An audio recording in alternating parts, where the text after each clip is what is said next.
نحمدہ ونصلی ونسلم علی رسولہ الکریم اما بعد۔ برادران اہل سنت، ہمارے واٹس ایپ چینل سنی جمعیت الاحناف میں جمعرات کو میں نے یہ سوال پوچھا تھا کہ اعلیٰ حضرت رحمۃ اللہ علیہ کی مشہور زمانہ کتاب حسام الحرمین میں کس مسلک کے علماء کو کافر قرار دیا گیا ہے؟ کافر قرار دیا ہے مکہ اور مدینہ کے علماء نے۔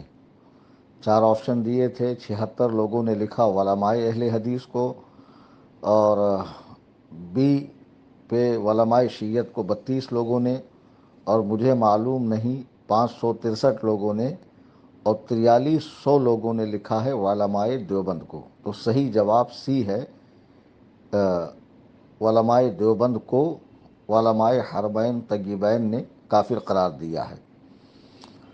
اس کی میں کچھ تفصیل عرض کر دوں تاکہ ہمارے جو بھولے بھالے بھائی جنہوں نے لکھا ہے مجھے معلوم نہیں، انشاءاللہ وہ سن کر اور آپ حضرات بھی سن کر اسے پورے سوشل میڈیا پہ عام کریں، اور جو یوٹیوب چینل چلاتے ہیں ان کو بھی میری اجازت عام ہے کہ اسے اپنے چینل پہ اپلوڈ کر سکتے ہیں، انسٹا وغیرہ پہ جہاں جہاں سوشل میڈیا پہ بھیجا جا سکتا ہے بھیجیے، اور اس چینل کے فالوورز بڑھائیے تاکہ یہاں سے جو آنے والے وقتوں میں باطل فرقوں کا رد ہونے والا ہے وہ براہ راست ہمارے سنی بھائی بہن سن سکے۔ اعلیٰ حضرت امام اہل سنت کی پیدائش ہجری 1272 کو ہندوستان کی سرزمین پر ہوئی، اور اس زمانے میں انگریز کا تسلط تھا ہندوستان میں۔ انگریزوں نے مسلمانوں کی وحدت کو پارا کرنے کے لیے، مسلمانوں کی جمعیات کو توڑنے کے لیے کئی فرقے پیدا کیے۔ ان میں ایک فرقہ دیوبندیت کا بھی تھا۔ اصل میں وہابی 2 طرح کے ہیں، ایک ہے تقلیدی وہابی، ایک ہیں غیر مقلد وہابی۔ دونوں اسماعیل دہلوی کے فالوورز ہیں۔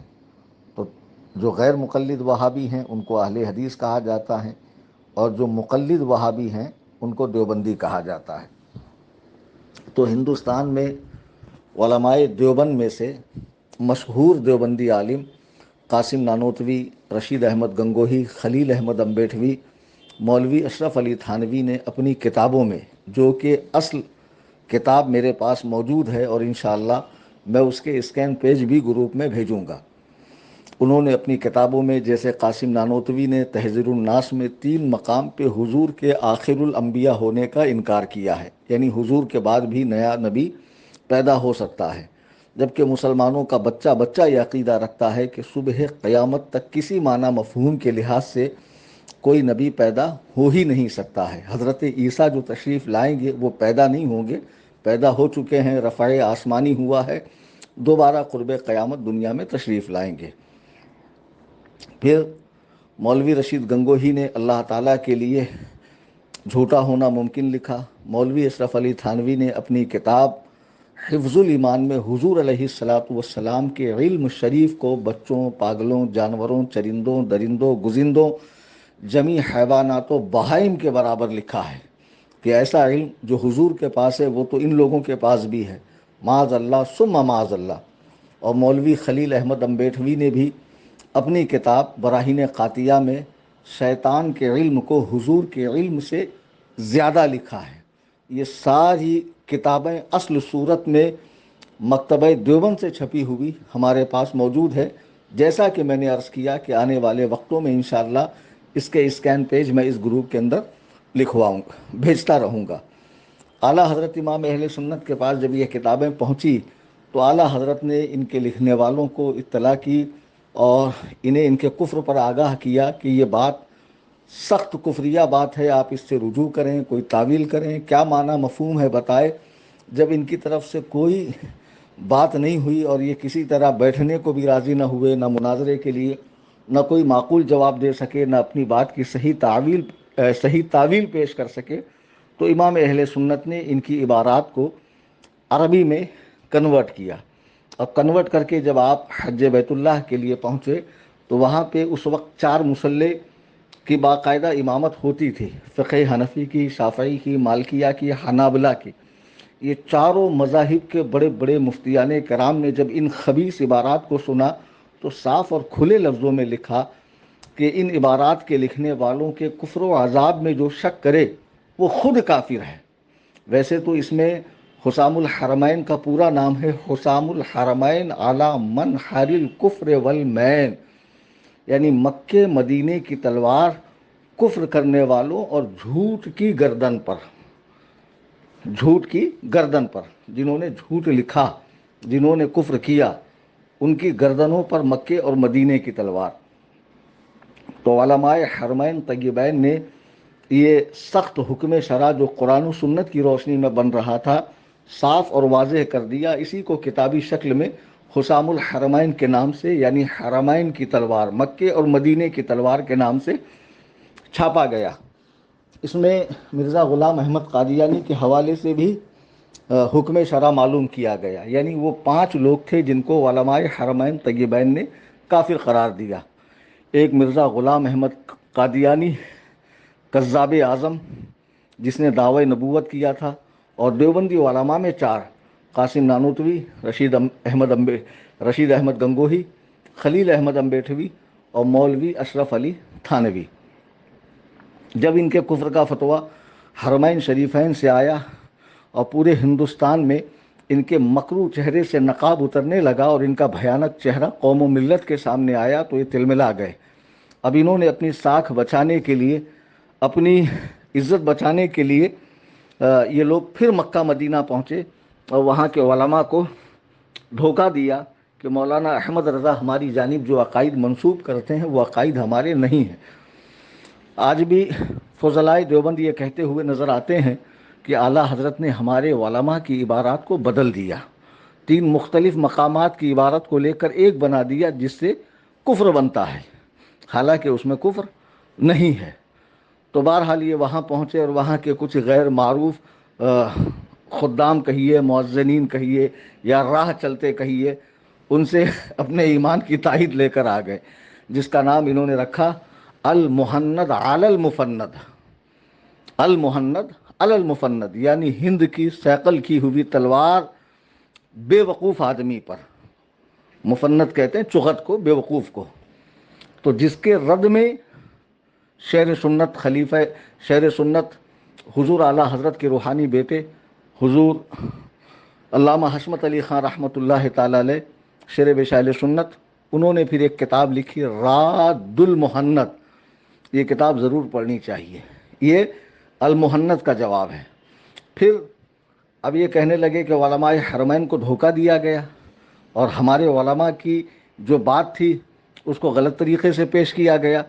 تو ہندوستان بر صغیر اس وقت تقسیم نہیں ہوئی تھی، پاک اور بنگلہ دیش بھی ہمارے ملک کا ہی حصہ تھا۔ یہاں کے تقریباً 300 علماء کے سامنے وہ عبارت رکھی گئی۔ میں دیوبندیوں سے پوچھنا چاہتا ہوں، اگر علماء عرب اردو نہیں سمجھتے تھے تو کیا علماء بر صغیر بھی اردو نہیں سمجھتے تھے؟ کیا یہ سرائکی اور مراٹھی زبان بولتے تھے، پنجابی بولتے تھے؟ یہ بھی اردو سے ناواقف تھے۔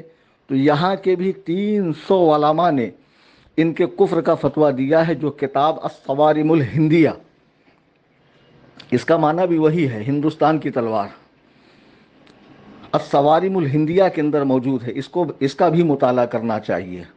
تو بہرحال یہ لوگ تو ڈگری ہولڈر کافر ہیں کہ حرمین طیبین ایسی مقدس جگہوں سے ان کی تکفیر ہوئی ہے۔ آج ان کے کفر کو بچانے کے لیے کچھ لوگ آتے ہیں کہ چلو ان کا دفاع کیا جائے، ان کا دفاع کرنے والے خود ہی کفر کے عمیق گڑھے میں گریں گے۔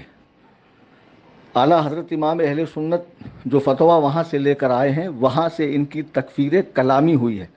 تکفیر کفر کی 2 قسمیں ہیں، کفر کلامی اور کفر فقہی۔ تو کفر فقہی میں تو گنجائش ہوتی ہے، لیکن کفر کلامی وہ ہوتا ہے کہ جسے کافر کہا گیا ہے اس کی بات میں ایک پہلو بھی ایمان کا موجود نہ ہو، جسے کفر التزامی بھی کہتے ہیں، جس نے اپنے اوپر اردو زبان میں کفر کو لازم کر لیا ہو، اسے کہتے ہیں کفر التزامی۔ تو یہ لوگ کافر التزامی بھی ہے، کافر کلامی بھی ہے۔ اور آج کچھ چغت لوگ دیوبند میں جو جھاڑو مار کر آ رہے ہیں اور سمجھ رہے ہیں کہ ہم بہت قابل ہیں، ایسے لوگ ان مولویوں کا دفاع کرنے کے لیے اٹھتے ہیں۔ تو میں تمہیں بتا دوں، بے وقوف، جن کو تم کفر کے دلدل سے بچانے آئے ہو، انہوں نے خود ہی مرنے سے پہلے اپنا کفن تیار کر رکھا ہے، قبر تیار کر رکھی ہے۔ انہیں بچانے جاؤ گے، خود تمہارے ایمان کا طوطا اڑ جائے گا۔ تو بہرحال یہ چاروں علماء دیوبند کافر ہیں۔ اب ان کے کفر و عذاب کو جاننے کے باوجود، قرآن و سنت سے اس کی تردید سننے کے باوجود، ان کی جو کتابیں ہیں حفظ الایمان، براہین قاطعہ، تحذیر الناس، فتاوی رشیدیہ وغیرہ وغیرہ، اور براہین قاطعہ کی تائید کی ہے مولوی رشید احمد گنگوہی نے، تو ان عبارات کو جاننے کے باوجود جو انہیں مسلمان سمجھے، انہیں معظم دینی سمجھے، انہیں عالم سمجھے، اس کا بھی وہی حکم ہے جو ان کا حکم ہے۔ ایمان کو معمولی شے مت سمجھیے، ایمان بہت قیمتی چیز ہے۔ زندگی چند روزہ ہے، پتہ نہیں موت کب آ جائے، تو کوشش یہ کیجئے کہ ایمان ہم دنیا سے سلامت لے کر جائیں۔ محض ان کا تقویٰ دیکھ کر، مدارس کی کثرت دیکھ کر، قرآن مخارج کی رعایت کرتے ہوئے پڑھنا دیکھ کر، یا درسگاہ حدیث دیکھ کر، یا ان کے تصانیف کی کثرت دیکھ کر آپ دھوکے میں مت آئیے۔ اعلیٰ حضرت امام اہل سنت کیا ہی پیاری بات ارشاد فرماتے ہیں سونا پاس ہے، سونا بن ہے، سونا زہر ہے اٹھ پیارے۔ یعنی تمہارے پاس گولڈ ہے، سونا ہے، اور سونا بن ہے، اور وہ گولڈ لے کر آپ جنگل کے راستے میں جا رہے ہو، تو بن کہتے ہیں جنگل کو، تو وہ سونا ہے، وہاں دور دور تک کسی کا نام و نشان نہیں ہے، اندھیرا چھایا ہوا ہے۔ تو سونا پاس ہے، سونا بن ہے، سونا زہر ہے اٹھ پیارے۔ تو ایسے میں تیرا سو جانا غفلت کی نیند تیرے لیے زہر ہے۔ تو کہتا ہے میٹھی نیند ہے، متھی تیری نرالی ہے۔ سونا پاس ہے، سونا بن ہے، سونا زہر ہے اٹھ پیارے۔ تو کہتا ہے میٹھی نیند ہے، متھی تیری نرالی ہے۔ میرے بزرگوں اور دوستوں، اس پرفتن دور میں جہاں ہر چہار جانب سے قرآن و سنت کی آڑ لے کر فتنے پیدا ہی ہوتے جا رہے ہیں، ہر شخص اپنے دماغ سے قرآن و سنت کی تعبیر و تشریح کر رہا ہے، کوئی یوٹیوب چینل کھول کے بیٹھا ہے، کوئی کتابیں لکھ رہا ہے، کوئی چلت پھرت کے ذریعے اپنے باطل مذہب کی ترویج و اشاعت کر رہا ہے۔ ہم اہل سنت و جماعت، جس کو پہچان کے لیے مسلک اعلیٰ حضرت یا بریلوی جماعت کہا جاتا ہے، یہ اولیاء کرام کی جماعت ہے، یہ حضرات تابعین، طبع تابعین، حضرات صحابہ کے تسلسل کی جماعت، تسلسل والی جماعت ہے، یہ رسول کریم صلی اللہ علیہ وسلم کی جماعت ہے۔ ہماری جماعت میں اللہ سبحانہ و تعالیٰ، اس کے پیارے بندوں، اس کے محبوبوں کا ادب سکھایا جاتا ہے، ہر فرض و واجب کو ان کے وقتوں میں ادا کرنے کی بات کی جاتی ہے، تعظیم والی، محبت والی حضرات صحابہ، وہ اہل بیت پاک، وہ اولیاء اللہ کا ادب ہماری جماعت میں سکھایا جاتا ہے۔ اور دیوبندی جماعت جو نماز و کلمے کے نام پر لوگوں کو جماعتوں میں لے جا کر ان لوگوں نے پورا کے پورا گاؤں سنیوں کا صاف کیا ہے، یہ خبیث ایک بدبخت قوم ہے جن کے پیشواؤں کے عقائد یہ ہیں۔ آپ ان کے ظاہری نماز روزے کو کیوں دیکھتے ہو؟ ذرا سا تحقیق کر کے آپ تھوڑا سا آگے بڑھ کے ان کے اکابرین کے عقائد کو نہیں دیکھ سکتے کہ جن کے عقائد ایسے کفریہ ہوں، بھلا وہ مسلمان کیسے ہو سکتے ہیں؟ بار بار میں نے اپنی تقریروں میں کہا کہ امام جو مصلی پہ کھڑا ہوا ہے، اگر ایک درہم نجاست اس کے کپڑے پہ لگی ہو اور آپ کی نظر پڑ جائے تو آپ نماز نہیں پڑھتے ہو، حالانکہ امام صحیح القرأت ہے، صحیح المسائل ہے، صحیح العقیدہ ہے، سب کچھ ہے، لیکن آپ کی نظر گندگی پہ پڑ گئی، آپ نماز نہیں پڑھو گے، چونکہ نمازی کے بدن، کپڑے اور جگہ کا پاک ہونا شرط ہے، تو کپڑا ناپاک تو نماز نہیں ہوگی۔ تو جس کا دل پورا میلا ہو چکا ہو بغض رسول میں، اور جن کے علماء نے حضور علیہ الصلاۃ والسلام کی جناب میں ایسے منہ بھر بھر کے گالیاں بکی ہوں کہ جہاں پر جس بارگاہ کے آداب اللہ سبحانہ و تعالیٰ سکھا رہا ہے، ایسی مقدس جناب میں جن لوگوں نے گالیاں بکی ہوں، وہ کیسے مسلمان ہو سکتے ہیں؟ آج بھی میرا دیوبندیوں کو چیلنج ہے، اور کھلا چیلنج ہے۔ تم کہتے ہو کتاب حسام الحرمین میں اعلیٰ حضرت امام احمد رضا خان بریلوی رحمۃ اللہ علیہ نے عبارات کو مسخ کیا ہے، بدلا ہے۔ ٹھیک ہے، میں بھی اردو داں، تم بھی اردو داں، میں بھی ہندوستانی، تم بھی ہندوستانی، تو آؤ اپنے مرے ہوئوں سے کفر کا بوجھ اٹھانے کے لیے کب آ رہے ہو؟ قصر ابو حنیفہ، کرلا ویسٹ، ممبئی میں 24 گھنٹہ الحمدللہ ٹھکائی کا انتظام رہتا ہے۔ کوئی بھی باطل فرقے سے تعلق رکھنے والا، دیوبندی ہو، اہل حدیث ہو، شیعہ ہو، مولائی ہو، قادیانی ہو، چکڑالوی ہو، مرزئی ہو، غامدی کے فکر کا حامل ہو، شیخ محمد کا ماننے والا ہو، یا کسی بھی فکر کا ماننے والا ہو، اہل سنت و جماعت مسلک اعلیٰ حضرت سے ہٹا ہوا اینی ٹائم آ سکتا ہے مناظرے کے لیے. تو دیوبندیوں، تمہارے ملوں نے کفر کیا، کفر بکا، کفر لکھا، اس پر قائم رہے، واصل جہنم ہوئے. آج تک وہ عبارات بعین ہی چھپ رہی ہے اور ہمارے پاس موجود ہے. تو تم عوام کو تو دھوکہ دے سکتے ہو، علماء کو کیسے دھوکہ دو گے؟ انہی عبارات پر ہم بات کریں گے جو آج دیوبند سے چھپی ہوئی ہے، تر و تازہ جو ایڈیشن ہے اس پر بات کریں گے. آپ کہتے ہو اعلیٰ حضرت نے عبارت بدلی ہے، تو اعلیٰ حضرت نے عربین میں عبارت بدلی نا. یا تم وہ کتابیں لے کر آؤ، براہین قاطیہ، تحذیر الناس لے کر آؤ، حفظ الایمان وغیرہ لے کر آؤ، فتاوی رشیدیہ لے کر آؤ، بیٹھو مناظرے کے لیے. کیوں قوم کو بیوقوف بنا رہے ہو؟ یہ مقدس لباس کے اندر اپنے کفر کو چھپا رہے ہو. بھگت بگلوں، یہ داڑھی رکھ لی، ماتھے پہ شامی کباب بنا لیا، کثرت سجدے کا نشان آ گیا، ہاتھ میں تسبیح رکھ لی اور نیکو پارسا بنے ہوئے ہیں اور قوم کو دھوکہ دے رہے ہو، حالانکہ تمہارے عقائد کفریہ ہیں. میرے بزرگوں، دوستوں، ایسے ہی کسی کے فریب میں مت آیا کیجیے.